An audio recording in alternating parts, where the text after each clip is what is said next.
All right, we are back with another live episode of Seminoles Sideline 365. Once again, I am KB, and with me, as always, sometimes is the old. We'll see. It's the old man, the oldest fan of all times. And like I said, yes, the oldest living alumni of Florida State football. How many people out there think they can say that they remember the tie game in the Gator Bowl? I don't even know the year. It was back in the 60s. Had to be in the 60s. Before calendars. No, I think it was the late 60s. When Bill Peterson, was it Bill Peterson? Oh God, I can't remember the facts. I can't remember, but it was a tie game. No, I can't. I want to say it was a Bobby Bowden game, and maybe one of our fans out there look it up. It's not good when the guy telling the story can't remember the facts. I just know, but it was a tie game in the Gator Bowl game, and it was against Penn State, Florida State, Penn State, Jacksonville. That's when the Gator Bowl was always in Jacksonville, and it was a pretty good game. Look it up. And we tied the game at the end. The Florida State, I think it was Bobby Bowden. Why do I want to think that? I think it was Grant Guthrie. I want to say it was Grant Guthrie, place kicker. We've had some pretty damn good place kickers at Florida State. Grant Gano? You mean place kicker? Grant Guthrie. Look that up if you got a minute. I'm not looking at it. Florida State, Penn State. And we went for the tie. And there was some criticism of Florida State going for the tie instead of the win in a bowl game. Because I think we were down 13-0. And we came all the way back to 13-10. And then we had a chance to either go for the touchdown or go for the field goal. It was close. And whoever the hell the coach was decided for the field goal because he said the boys had come back and worked too damn hard for let it to slip away. And the game ended. Is this it right here? I'm trying to look up 13, I believe. Oh. I listened to that game I was a kid, a teenager. Okay, this isn't the game. Penn State. Okay, this is No, that was a great game. I remember listening because I think that's the first time we ever played Alabama, I think. You're talking about Penn State. In the modern era. Yeah, I'm talking about Penn State. But that one you just flashed up. Flash that. You got that still? I can flash. Oh, what a game. What a KB. What a game this was. Yeah. I listened to it on an AM radio, and Alabama was heavily favored. And you know who their quarterback was? Kenny the Snake Stabler, who went on for fame with the Oakland Raiders. And I think he's in the Hall of Fame. Oh, here it is. He was the quarterback for Alabama. Nobody gave the Seminoles a chance, and it was a great game. And I think, I can't remember if we scored a touchdown at the end. Maybe that's it. What a game that was. And that was Bill Peterson was the coach. 1944? What? No, 1967. Wait, 1967. What are you talking about? Oh, yeah. Sorry. I'm looking at it. Yeah, 1967. And that was in Birmingham at Legion's Field.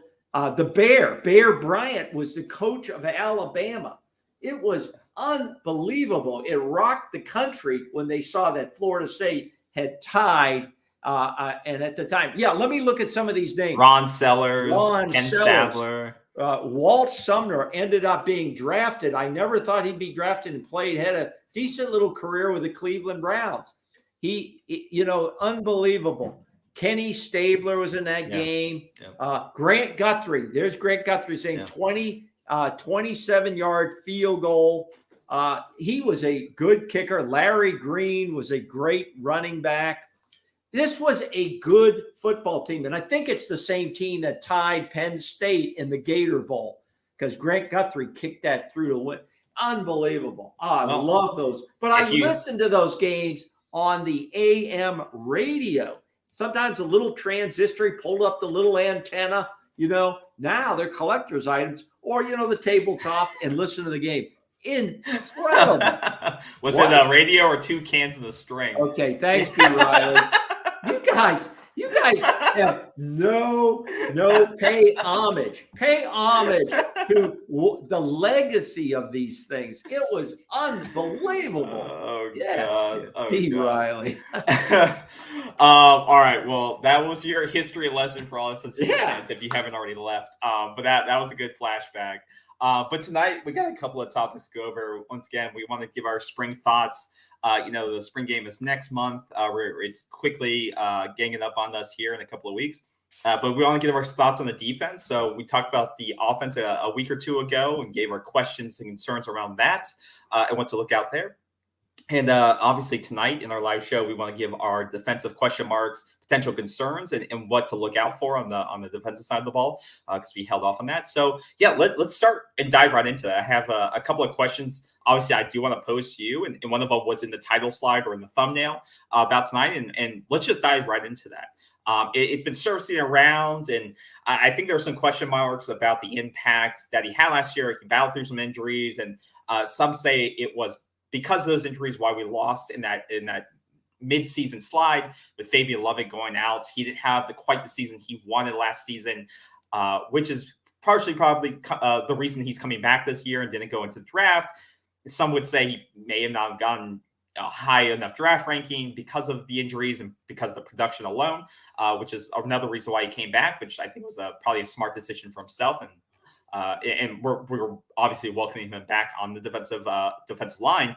But that's why I posed the question to you, old man, is do you think that with the people they've now brought in, which I think is very smart, that they needed to shore up that defensive line? We could not afford to just rely solely on a Fabian Lovett to be the interior anchor on that line. And we saw how many times that interior line got gashed by a big run game.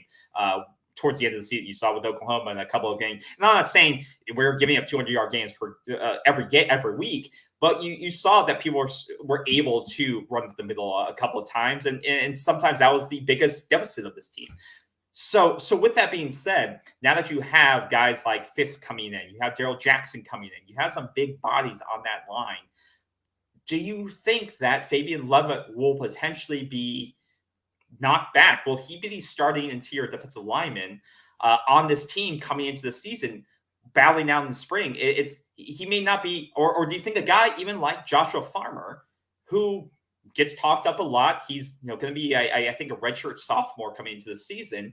Do you think he takes over that nose tackle position over him versus Daryl Jackson? What are your thoughts? I think you summarized it pretty good there. First of all, I think the D line is going to be and must be one of the strengths of this defense. Okay.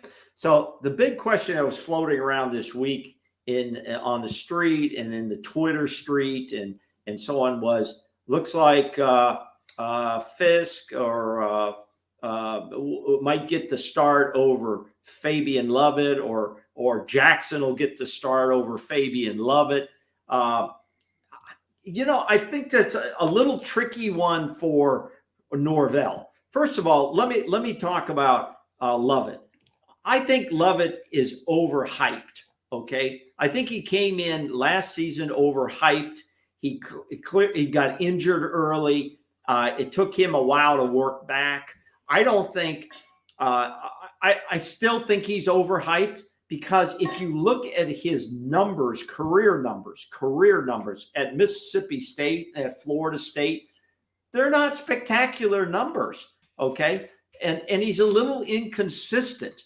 Now, some people could say, well, his job is just, I don't know what his job in the defense is. I assume it's to make tackles and push the pocket from the middle.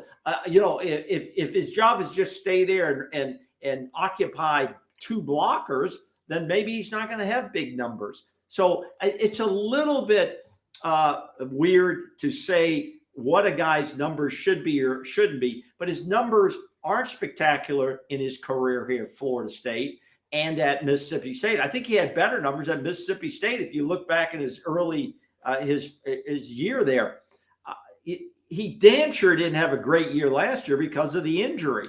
So do I pin the downfall of this team on Fabian Lovett. No, I don't think he should carry that burden. I don't think that's a burden that's worthy of him having to carry.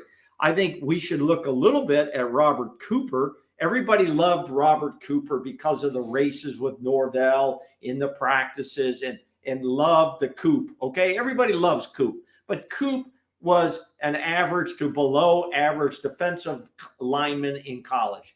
And I think that's where his career is going to end unless he ends up in the USFL, XFL, something like that. But Lovett came back because this is the year he needs to make a statement.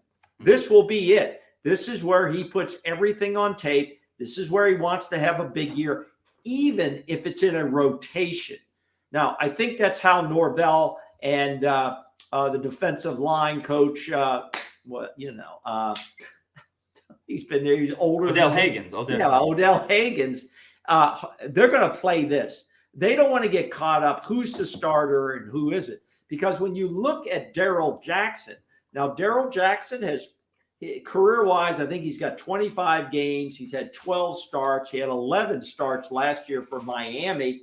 He played 13 games his freshman year at Maryland. He had 22 tackles as a freshman at Maryland. He had 27 tackles from Miami last year, his sophomore season. So he's potentially got 2 years here. He's got, his numbers aren't going to knock anybody's socks off. Are they comparable with Fabian Lovett? Sort of.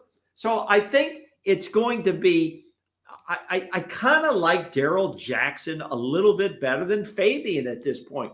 But I think Norvell and company, they're going to probably start, and given if everything's equal, they'll give the nod to Fabian out the gate because he's been in the program longer. And some of that does count when it's equal. When everything is equal, unless Darrell Jackson or Fisk has something so outstanding that, that it just knocks Fabian for a loop, or Fabian gets an injury of some sort. It's going to be a big year for Fabian, and it's going to be an interesting year for Fisk. So I do think that's where this thing stands right now. Yeah, B. Riley with a comment. LB depth and how we'll make the safety room shake out are my concerns. DL line, defensive line is going to be dominant, and that'll make the corners look better. So that's his opinion. But there. how does he know that? How does B. Riley say? Let me read these, and then let me get my opinion on things. Okay. The deal with the interior defensive line is that it doesn't matter who starts between Fisk, Fabian Lovett, and Jackson. Nobody will play more than 30 snaps, but at least one of them will be on the field at all times. That was going to be my point to this. That was going to be my point, is that no longer does the burden sit on just Fabian Lovett. Is that now you have rotational pieces that are like below, like you have talent, you have a talent floor, right? And now you can rotate those pieces. It's no longer on a guy like Fabian Lovett, who has a lot of traction on his body. I mean, this is a fifth-year player who is got a lot of miles on his legs, a lot of miles on that body. And now you bring in Darrell Jackson, who's only a 2-year player, big body, very much built for the game on the interior line, and you got a guy like Fisk too. So to B. Riley's point is that you don't have to play these guys more than 30 snaps. You can rotationally play these guys, keep them fresh, and keep them healthy, which is the biggest part. So I don't think any of them individually has to be dominant. No. They can stay fresh and just continue to push the pocket and do their job at a very high level. And that's what you need them to do. So that was what I was going to bring up. And that was actually great that comment came up, because I agree with that. They don't have to be superstars. They just have to play at a very high level with high energy. And I think that's enough. Well, and I agree with that. The only part I didn't agree with B. Riley's comment is he uses the word dominant. We don't know if it's going to be dominant. We are assuming, and there's a lot of hype around this team, that a lot of positions are going to be dominant.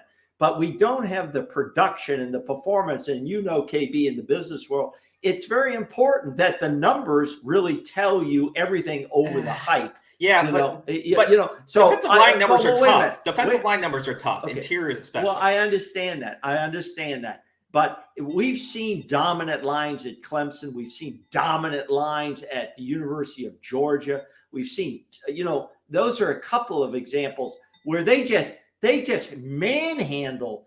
There's no rushing. People aren't getting 150 yards of rushing yards. They're not getting 200 yards. And that's what we said was some of our downfall last season. But we don't know what Fisk will be under the gun. We don't know what Darrell Jackson will do under the gun, and we don't know if Fabian Lovett's going to hold up, like say. However, I love your point, and I love the thing is, hey guys, we got 3 of you. You guys can have dominating performances by rotating and being fresh. And we've got Joshua Farmer. Let's not forget him. I believe he played with Darrell Jackson in high school. So I think that's going to push Farmer to even want to play better, and he's learned a lot because he was thrown into a lot of reps last season. So, I think Joshua Farmer, he played 13 games last season. So he got a lot of reps too because these guys were thrown into the fire. And the defensive ends, I think we're going to be much improved there. You got Verse coming back. But on the interior, I think it's a good situation to have, not a bad situation. William, we appreciate the compliment, William. Thanks for coming by. We appreciate that. William, Destin Hill, that's a whole nother show we have to talk about. God. So we could do a whole conspiracy show about that. So hey, let me say something to William about that, though. I swear for the longest time, I thought the whole thing was a joke. I still think it's kind of a joke. Even though it's real now. Here's my question. And I had a little hard time finding this.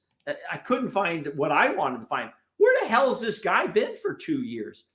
I saw some guy was producing music. That wasn't him, I don't think. That was another Destin Hill. But where has this guy been? Has he been just sitting out, working at the Burger King? Is he making music? Has he been in jail? Where has he been? Has he been in a junior college? I don't want to speculate on anything because we don't know the facts. I don't know. I'm assuming, knowing Mike Norvell, something happened that kept him out. But he trusts the guy enough to hang on to him for this long. That's the only thing I trust Mike in his. Where has this guy been? I don't know. So if anyone knows if anyone's watching knows like what the situation is with Destin, was it academics? Was it family issues? I don't want to dig into it because that's privacy stuff. I understand that, but it's weird that like a recruit is hung on to this long. Usually they go to junior college and they get re-recruited and stuff like that. Well, for it to hang on this long many people thought it was like this. Let's say this, that if Mike Norvell promised a scholarship to Destin Hill, Mike Norvell is standing by that as long as there are no significant character. Which is why I think it's a good reason. Something or legal issues to circumvent that. That happened with that happened with our oldest quarterback ever. What was his name? Okay, he was great. He won a Heisman Trophy. Chris Winkie. Bobby Bowden had promised him he was the number 1 quarterback coming out of, I think it was Minnesota, the year in high school, but he was a tremendous baseball player. He was going to come down. He was going to start playing. And then all of a sudden, Toronto Blue Jays offered him a large sum of money to sign baseball contract. He signed a baseball contract. The football thing was done. He goes into the minors for 5 years, something of that. Never got to the major leagues. He calls up Bobby Bowden and says, "Hey, Coach Bowden, is that scholarship still available?" And Bobby said, "It damn sure is." Well, okay. Well, that feels like a different scenario. That seems like it is not a different scenario. You know why? Because he hadn't played football in 5 years. Well, that's more like a long-term bet. You're like, this guy probably still has it because playing baseball, the guys who play baseball, there's a good transition there. Jameis went. There's a good transition between playing baseball and football. You kind of there's gonna be rust, but you're gonna have it still. That. This guy, you don't know what he's been doing unless Mike Norvell. I don't know what he's been doing. Exactly. I think. And I looked it up on Google. I took a little bit of time to That's try a different to say, scenario. I was just curious. I don't know what scenario. I don't know where he is. I don't know where we'll find out. If anyone knows, we'll find out. So let me go back. They say he's coming in May, right? Okay, we'll find out. If he doesn't show up in May, I don't care anymore. So going back to, because US B. Riley, how does he know what? So stuff like that. But we're talking about defensive line, stuff like that, numbers like that. And I talked about the numbers concerned me last year. So this is last year's season. And we talk about my concerns and Fabian Lovett and stuff like that. You see numbers that pop out to you in defensive rushing numbers: 252 against Louisville, 171 against Wake Forest, 182 against NC State, 167 against Clemson, then 262 against Oklahoma or against Florida, 253 against Oklahoma. Now, I think Fabian Lovett was maybe hurt for all three of these games. So you could say, oh, that's against him. Louisville, I think he was there for that game. So you see 4, 5, 6 games where a team eclipsed over 150 yards rushing. And then the averages of those 4 yards, 5.7, 4.2, 4.6, even Louisiana State game, against LSU, 209. We got to do better than this. I think so. Saying the guys who return are good, and Fabian Lovett being our best guy returning, I don't, he is our best guy returning, but I don't know how good he was last year to that point of what we're saying. It's great that he's returning because it's a floor. No numbers last year. Basically, he had no numbers. He appeared in 7 games. He had 5 unassisted tackles, 5 assisted tackles. Yeah, so I don't want to get into his numbers are insignificant. Numbers can be deceiving, though. Numbers can be deceiving because interior can open up edges and stuff like that. So the statistics can be deceiving. The yards don't lie, though. The yards are what get to me. So looking at the yardage, that's the thing that concerns me because that can't lie. Well, so when you see those rushing numbers, you also have to say it's a weakness at linebacker as well. Okay. And that's our next point. And I think we transition to our next point. So I think to everyone's point, they've shored up the defensive line by bringing more players in. That should make these numbers get better. Yes, I think that's the assumption. The next point is the linebackers. I think this is another skill group that I'll open up our next graphic here because that goes in nicely. But I do think the defensive line will be a strength this year, or should be. Well, that's what I was going to say. Buy or sell. Linebackers will be a strong point for FSU this year. Buy or sell that. Buy or sell. Linebackers will be a strong. I'm going to have to sell on that because I think. No, wait a minute. Buy or sell. Sell meaning it's not going to be great. I guess that they won't be great. They won't be great. I'm going to sell on the linebackers because Tatum is the only guy. Tatum Bethune is the only guy I really can say is the leader of that group, and he's a little undersized, to be honest. But he is a tremendous player, and I believe he's a very intelligent guy. I think you're going to see a big performance from him this year, and hopefully that'll rub off. We got a lot of veterans coming back as linebackers. You got DJ Lundy coming back. You got Deloach coming back. They're a little undersized, but I think it's going to be a position that we need strength from, but I'm a little shaky there. And I wouldn't be surprised, KB, to see us reach into the portal after the spring game to see if there is a linebacker out there, a veteran linebacker that might be pluckable. I don't know. I'm glad that we get Tatum Bethune back. I'd be a lot more concerned if Tatum Bethune wasn't coming back. So you got Tatum Bethune, you have Omar Graham Jr., who was a true freshman, who was the team leader and with 4 tackles in his debut last year or something like that. So you got Deloach coming back, who I thought played like a missile last year. My improvement, my visual. I don't know what stats look like with him. I would have to look those up again. Some people thought he was a little inconsistent. Well, that's what I'm saying. I'm saying visually, I thought he looked, but year over year, I thought he looked visually a lot better. Like when he was put on blitz mode, he looked incredible. I thought he looked faster, stronger, and I would anticipate an even better improvement from him this year. And he's the spy. He plays that spy position on running quarterbacks. I thought he did a great job with that. Yeah, and I think Omar Graham will get better. He was a true freshman playing, out of his mind trying to play as much as he could. So I think he'll get better in another year, and he got to play his true freshman year. Stephen Dix was out. They like Blake Nicholson coming in. Well, I was going to get to that. So Stephen Dix was out the entire year last year. That's something we all forget. Back. He's a big dude. He'll be back. And like you said, he's a big guy. He'll be back. So you got 3 guys there at the Mike linebacker. Then you got Tane Bethune, DJ Lundy. DJ Lundy lost a lot of playing time due to Tane Bethune coming in and some of the freshmen. So, Deloach playing a lot more too, and you saw Lundy's numbers decline. But I think Lundy, from what all the reports I've been seeing, it looks like he's in great shape again. He's always been sort of a big dude. He moved over from I think fullback a couple of seasons ago, but I think he's known for his hitting power, and I'm excited to see what he can do. And you see him play fullback. You see him line up in the fullback position still. I'm excited to see what he can do. So between him and Tatum, like you said, they're not elite. But I think they like you said, there's a floor to them. They can play average plus at that position, which is something we've missed in the past. And you got Brandon Gant. You have Brandon Gant. Then insert into that, like you said, Blake Nicholson, who is a high 4-star, maybe low 5-star player, talent-wise. And people are very excited about him. I think he has the potential to play as a freshman, and I think will be expected to rotate in as a freshman player. He didn't come into camp, did he?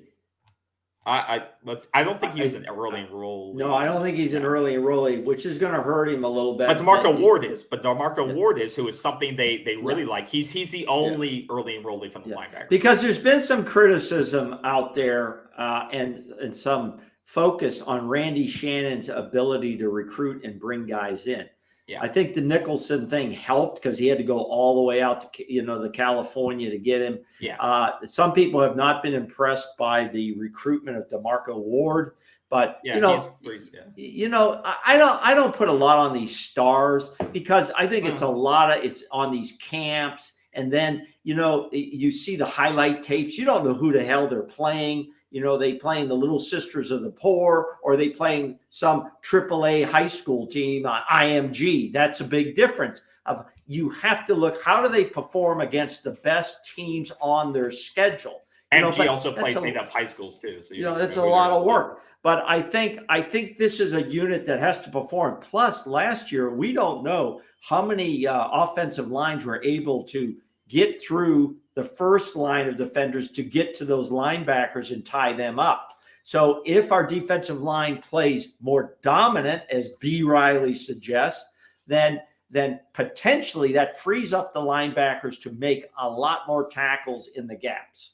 Yeah, I think once again, this is another position group that has the ability, has deep talent. It's not elite, but it's deep and it's average plus. Like, to your point, though, can they make the tackles in space? Can they do it consistently? That will be the difference between, are they average plus and above, or are they just average? And they had glimpses last year against LSU and some of those games like that. They played at a very high level, in my opinion. A dominant defense. It takes both that up front line and those linebackers. That's where you get that help. And then the strategic use of the blitz, then it takes the pressure off that secondary, because I'm tired of hearing, well, the secondary didn't do their job. You get out there and try to run around for 4 or 5 seconds with some of these receivers, you won't do a very good job either. So that's very tough these days. And the thing we've been missing for, I would say, since the national championship team, is we've missed elite linebackers. We haven't. I can't remember the last time we had an elite linebacker. Yeah, since we have 2013 probably. Right. We haven't had any elite linebackers drafted into the NFL in a good while. I mean, since maybe Joyner. I mean, no, he's playing safety. But I don't know. I can't think of the last linebacker we had that was played at a very elite level. And that's something that I know is a big emphasis. And Blake Nicholson, hopefully, is the start of that trend of getting guys like that to commit and sign. Because if we can get more guys like that, then that's where you become the Clemsons, you're used to them having these big guys over the middle that will knock you out. Or, well, like you said, can blitz, can hold the middle, can can follow receivers, can follow running backs, or keep them occupied, so to occupy that middle of the field, which we've struggled with in the past. But we're getting better. Like I said, we're raising the ceiling, or we're raising the floor of talent. We just need playmakers now who can make. I think it's interesting. I think it's interesting, and I don't know why that Blake Nicholson is not here as an early enrollee. Well, it's academics sometimes. But, it can be academics. It can be, hey, I want to finish my senior year in high school. Absolutely. You know what I mean? That's what I want to do. But he has to understand it's going to put him behind for this coming season.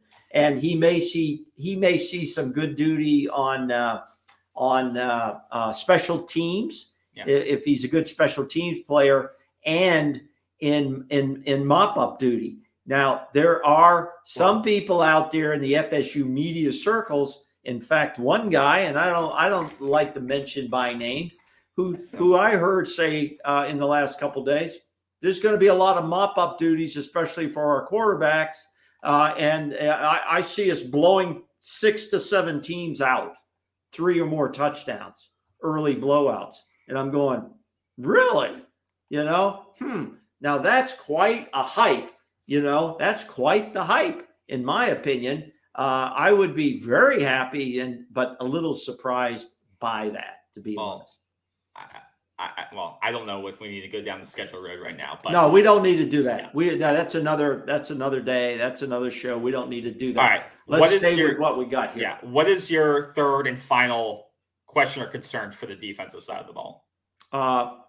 You know what it is? It's Coach Fuller, Adam Fuller. That's my question. My question is, this is the team to make a run for the ACC title. It's being hyped to the ceiling. And is Adam Fuller up to the challenge, against the better teams that we're going to face? The LSU team, people going to laugh, the Miamis, the Florida, and Clemson, potentially twice.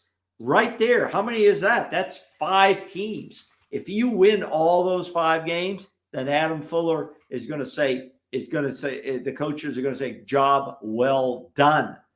Okay. Can this defense under Adam Fuller, can he make the right calls to win the biggest games on the schedule, not the blowout games? Okay, then I'll pose this then to you. Buy or sell, is Adam Fuller retained in 2024? Based on what you see as performance coming into the season, past spring, will you say that he will be retained after this upcoming season? Will he be retained based on what you foresee him? I think given this team for 2023, it gives him the best opportunity to be retained. One is the offense is going to be putting up points. Okay. And then the defense should be good enough to hold down the opponents it's going to be those 5 games that I mentioned, or maybe 3 out of those 5 games that is going to be critical. I don't care what people say about Florida. I don't care what they say. Miami State rivalry games are a different animal. Those games will be critical to Adam Fuller's tenure at Florida State. All right. I will tend to agree that I do believe Adam Fuller will return in I do, like you said, I do believe that this season gives him the best shot at putting up an elite or a good to above, a good plus defense. I do think the players that are coming in are to that level too. The Blake Nicholsons and those types of players. Those players will take time to get integrated. Once again, you're not getting those in early enrollees, but the transfer portal has helped. You get Fisk, you get Verse coming back, you get Daryl Jackson, you get Cypress from UVA. You're getting a lot more talent coming in. You're retaining a lot more talent as well. So like you said, the offense is coming back. The defense is coming back. A lot of infusion of high-level talent. This is your best shot, like we all know, to win a championship and to see what you could do if you had high-level high school recruits as well. So I think it's all coming together. If he cannot put it together now on the defensive end, I think you're going to have to go in a different direction. If you do not, plug up the holes in the defensive line and running on stopping the run game against high level teams on your schedule, which, let's be frank, there's not a lot of high level teams on their schedule right now. If you can't stop the run against LSU, if you can't stop the run against Clemson, can't stop it against Florida, Adam, you're going to have to go. You have all the pieces to do it. Now you just have to put up. You have to get the game plan together. You got to use the blitz effectively. Use tools that you have at your disposal and create the pressure when it's needed. So ultimately, Fuller is responsible even for all the recruitment on the defensive side. He holds other people responsible as well, but he's ultimately responsible. And it will come down to those critical games.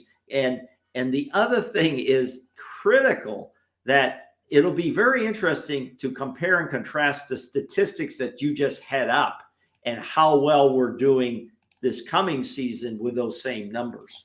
Because ultimately numbers do show you results.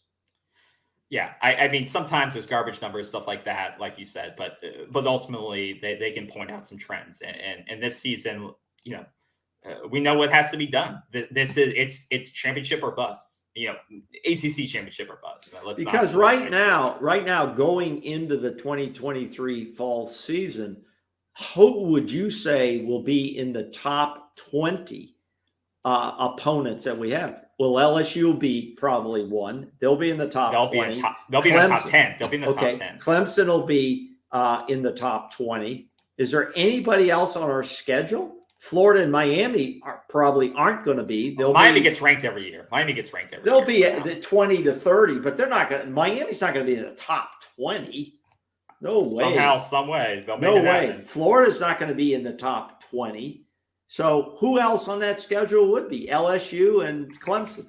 That's what I'm saying. Yeah, I think that's North Carolina, because May comes back, right? Yeah, North Carolina will be. We don't play North Carolina, thank goodness, because he's a legit quarterback. You got Clemson, LSU, and that's it.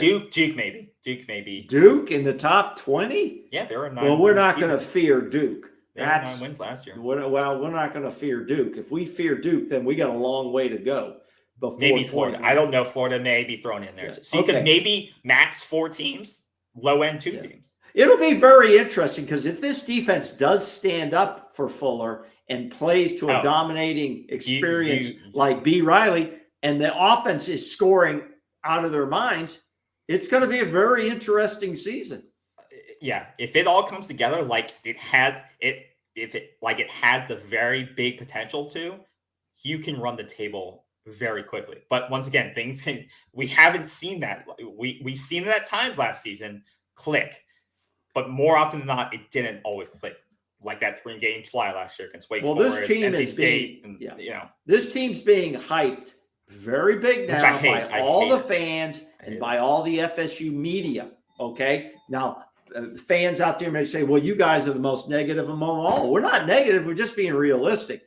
Because if this team loses to LSU, if they lose up front, they lose up front, it has to be close. Okay, it has to be close. Yeah. Otherwise, if they got blown out in Orlando, my God, there'll be questions right away. Yeah. Then, but losing to LSU doesn't. You can't lose to Clemson twice in a season.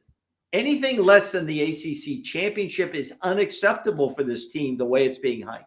Yeah, I would agree. Losing to LSU. Would you agree? Would you agree? But losing to LSU doesn't end your season. I understand that. But if you got blown out by LSU, people are gonna say, "What the hell's going on?" Yeah. Right? You can't get blown out by LSU. No. But it's up to the people in that locker room to keep their heads on straight and keep them focused. All the media, all the war chants, and all them stuff can hype up this team whatever they want to do. It's up to Mike, the leaders on that team, which he's done a good job with. I believe a good job with. It's up to them. If this was the team of Willie Taggart and they were in the same position, I would say this could go very sideways very quickly.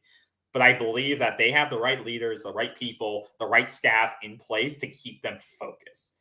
Very few times last year did they seem to lose focus. Things went wrong here and there, and we could have said play calling or whatever it was, but I didn't ever feel like the team lost focus. They lost effort any of those things. And I think that culture continues to grow. So, I I don't want to talk about doomsday scenarios. I think this defense has good potential. I think they have some exciting young players, and they've got some very experienced guys now coming back to make this a very good defense. And that's all it has to be. It doesn't have to be great. We'll take great, but it has to be good. Yep. Okay. And now let me add one other thing. What makes it good too is flipping the field, because we have a very good punter. Okay. And Alex Mastromanos, this guy's a very good punter, and we're very lucky. He gets overshadowed. He doesn't get talked about much, but he is a good game punter. Well, thankfully, a lot of games last year you didn't have to punt too much, so that was the good thing. So, but to your point, yeah, he is a very good punter. Sometimes he does, little, but for the most part, like you said. And the last thought I have is, I think we have really upgraded the secondary with the coaching there with Patrick Surtain. This guy, I think Patrick. He's got to prove himself yet. The name carries, but I think this guy. Listen, as a coach, you can teach, you can instruct, you can guide, but you can't be responsible between the lines when the game's going on. Yeah. The kids have to do that. Yeah. Yes. Is he held responsible like Coach Norvell or Coach Fuller? Yes. However, if he's standing there and his guys are having to run around trailing guys for 4.5, 5 seconds. Okay, that's a lot. I'm not even talking about that. I'm talking about more in the recruiting game. He's going to have to recruit at an elite level. Of course, that's more what I judge him on. That's what I'm saying. So I'm not saying we can judge him yet. There's got to be performance, but more so there has to be the recruitment part of it. I think that's more so what they brought him in for, is his South Florida recruiting Florida ties. Of course. We'll see if that. The last thing I have, which I thought was interesting, article I think that came out in the last couple of days, was this. And I know you love the quarterback room of Florida State, so I had to bring this up. So I don't know if you saw this or not. But Florida State landed in the top 10 of ESPN's future quarterback rankings. This was a ESPN article that got released and got picked up in a couple of places. It says that this season, Florida State's ranked number 9 on the ESPN list of last year. The Noles are not ranked in the top 25 of this list. So this is their future quarterback room. So basically, what goes in this list is that they assess based on current rosters and committed recruits, while taking into account the likelihood of transfers both in and out of programs that have continued. I can't say that word. And success with coaching quarterbacks, continuity, and success with coaching quarterbacks also receives special consideration. So you like to, and it, like I said, takes into consideration they have, they say highly talented prospects like Tate Rodemaker, AJ Duffy, and Brock Glenn, and then you also have commitment from 4-star Luke coming in as well. So you seem to crap on this room quite a lot. So I wanted to get your thoughts. Do you think that Florida State has a top 10 future quarterback room? Yes or no? I think this article is poorly written. Makes no sense. It's written by some guy who probably doesn't know Florida State very well. ESPN. Wait a minute. Scan down to the final line. Scan down to the final line of the article. Travis is no. Look at this. ESPN. It's from ESPN. I don't care if it's from ESPN. I don't care. Go down to the final line. This is the guy that wrote it. I don't care about the guy who wrote it. Listen, Travis is expected to be Florida State's number 1 option for the 2023 season. Really? That shows me this guy doesn't know anything about Florida State. He's going by how these guys came in from high school. Tate Rodemaker, I got a problem there. I'm not certain. In fact, so far in spring camp, the word is very inconsistent. Very inconsistent. Okay. So you're saying the future quarterbacks, you don't think the future quarterbacks in their room, you're not confident out there. I would say in 2024, expect a transfer from the portal to come in and compete, because I am not sold on any of the backups to Jordan Travis. And in fact, I say the whole season rides on Jordan Travis. If Well, he gets injured, this whole season changes. Well, okay. I don't think that's what the article is talking about, but I don't. He's basing it on what? I just read it to you what it's basing off of. I read the criteria right here. Yeah, it's garbage. Okay. It's garbage. Well, that's why garbage. All right. Well, we'll end it at that. Do you think it is? Do you agree with the guy? Are you sold that this is a top 10 quarterback room? You didn't listen to anything I had to say. I right? did it read. Said future quarterback room. It said what based it on said. current room, future recruits, and potential for incoming I'm not transfers. satisfied with the future of that room. That's mine. Are you? I think potential. Don't be non-committal. Yeah. Don't be non-committal. Make a damn decision. Based on potential, yes. I think it. I don't know if it's top 10 potential, but I do think that's what the guy's saying. Top 10. Do you agree or do you? I wouldn't say it's top 10. I'd say maybe top 25. Yeah. But time will tell. But I think you're being very negative because you don't understand the article. So I hope you read it, and I hope you apologize. Let's just say this. I hope you apologize to Spencer. Here's what I have to say. I am not confident, and there's no numbers to support any confidence I should have in that quarterback room. Where are the numbers that support anything? Future. It's future. It's potential. It's talent and potential. Okay, I've got potential too. Yeah, maybe having a 2 in your pants later, but we're talking about quarterbacks.